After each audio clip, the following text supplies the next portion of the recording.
You want love? I got love. Marriage, kids, happily ever after. All solved. Didn't you just get divorced? Stop asking stupid questions. We're living in the golden age of options. Dating apps with millions of users, algorithms that can match your personality better than your own mom. We can meet more people in a week than your grandparents met in their lifetime.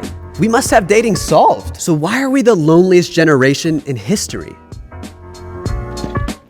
Your boy Michael, he has 3 dating app profiles, each one a slightly different version of himself. Outdoorsy Michael. And I'm a strong guy, right? You know, and when you wrangle a fish. Deep conversation Michael. How do you feel about like racism? You know, like it really like just.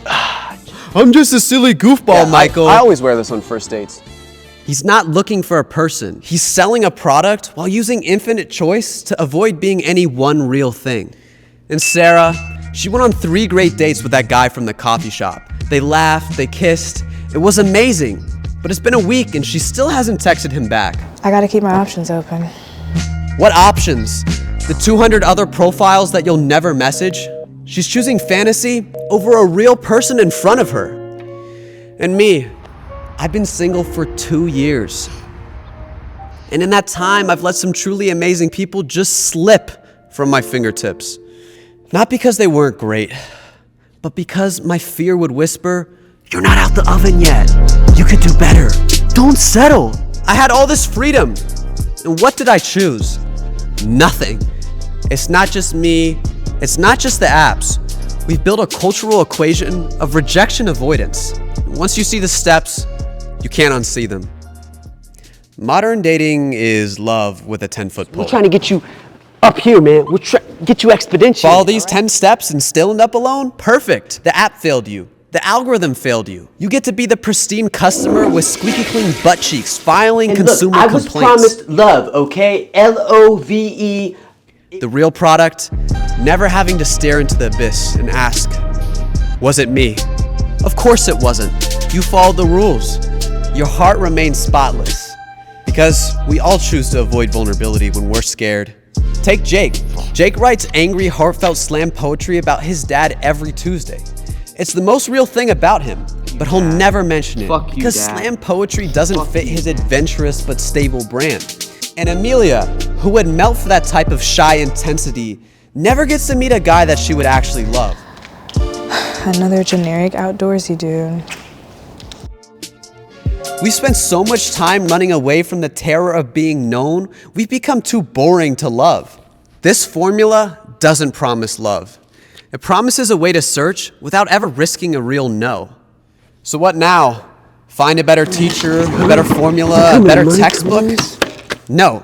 Stop being a student entirely. You can be a student or a lover. The student follows the formula. They get A's in dating. They ace every test. Perfect text, timing, photos, angle, personality. They're valedictorians of romance and somehow still lonely. The lover throws out the textbook. They fail every quiz. They text back in 30 seconds. They say, "I miss you" on a second date. They break every rule the student memorized. They defy the very thing this curriculum tries to prevent. A very specific, painful, resounding no.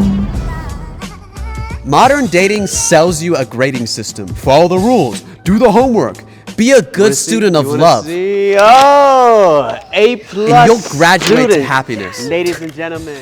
What does this actually look like? After a date, the student is too afraid to text. The lover tells the truth, and he texts, "Last night was amazing. I'd love to see you again." The cost is real. I made a video about falling in love with a stranger and sent it to her. Cringy. I know, most dating advice would call this a terrible decision. But guess what? We became real friends. It's gonna be me laughing this whole time. Because vulnerability was our pathway to connection. It didn't turn out exactly how I wanted it, but it still became something beautiful. Vulnerability will always feel more alive than a lifetime of following rules to nowhere. Path 1. Keep solving equations. Stay the student. Game, right? We're parabolated. Love curve, parabolated. You'll never fail, you'll never be rejected, because you'll never have to show anyone who you actually are. Path 2. Become the lover. You'll fail constantly. You'll be too much for most people until you meet someone who thinks you're exactly enough. And you've always been enough. The system sold you a degree in love, but love isn't something you can graduate into. It requires falling into the void of vulnerability and emerging with radiating realness. It's risking a devastating no for a yes that means something. Because love has always been there, and you've always been free to choose. The only question now is if you're ready to be honest about the choices that you're already making.